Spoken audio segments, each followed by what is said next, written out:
Welcome. In this video, I will discuss relational operators.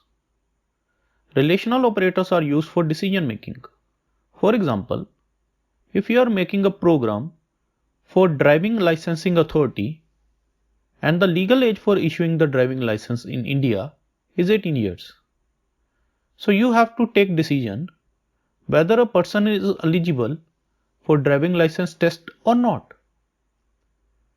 Then, if a variable age is used for referring age of a candidate, then how you will decide his eligibility for driving test?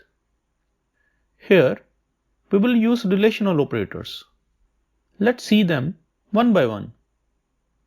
So I take age equals to 17. If I write age greater than 17 means age should be more than 17. It will give us Boolean value, and that value is false. Means no, person is not more than 17 years, and greater than sign is a relational operator.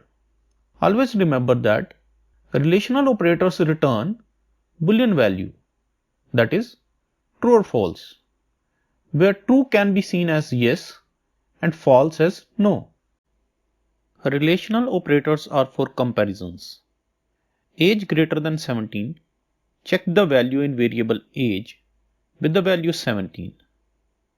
And since age variable had value 17, so it cannot be greater than 17. That is why relational operator greater than, which we used in this expression, returned false. You can write the above expression as age greater than equal to 18.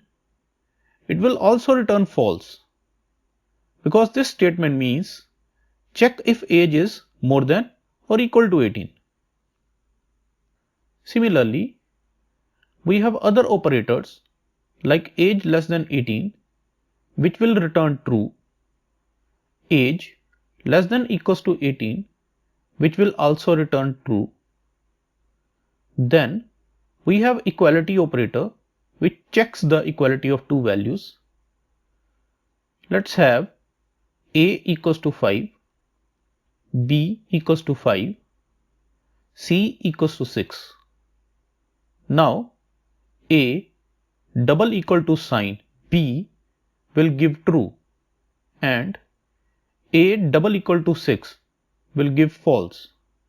Keep in mind that single equal to sign is used for assigning a value, and double equal to is to check equality. This equality can also be used for strings. So hello double equal to hello will return true.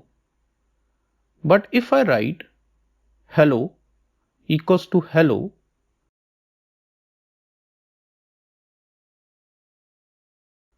it returns false, because the first hello started with capital letter and second with small, and in Python these two are not same strings, they are different.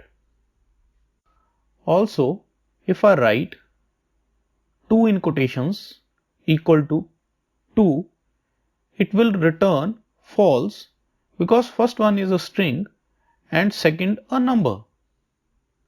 What if we check equality between an integer and float? I mean, if I write 5 equality operator 5.0, will it return true or false? Let's see. It will return true, because the quantity is same. Now, not equal to operator. Not equal to is represented by exclamation sign and then equal to sign. If I write a exclamation equal to b, it will give false, as they are equal. And if I type a not equals to c, it will return true, as they are not equal. Always keep in mind that relational operators always return a Boolean value, that is true or false. And one very interesting fact about these Boolean values is that true have value 1 and false have value 0. If I write true plus true, I get 2.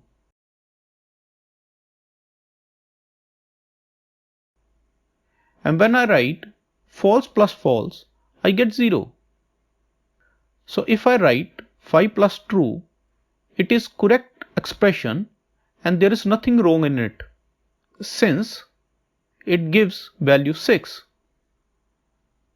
Now what will happen if I write a equals to 4, b equals to 5, c equals to 8, and then c greater than a plus b? Many of you will say it will give value 5. But no, it will only give false, because precedence table says that arithmetic operators will be solved first and then relational. So first a plus b will execute, which will give 9, and then 8 greater than 9 will execute, which will return false. So whenever you see an expression, always consider precedence of operators first before solving it. Otherwise, you will end up with wrong values. Thanks for now. See you in the next video.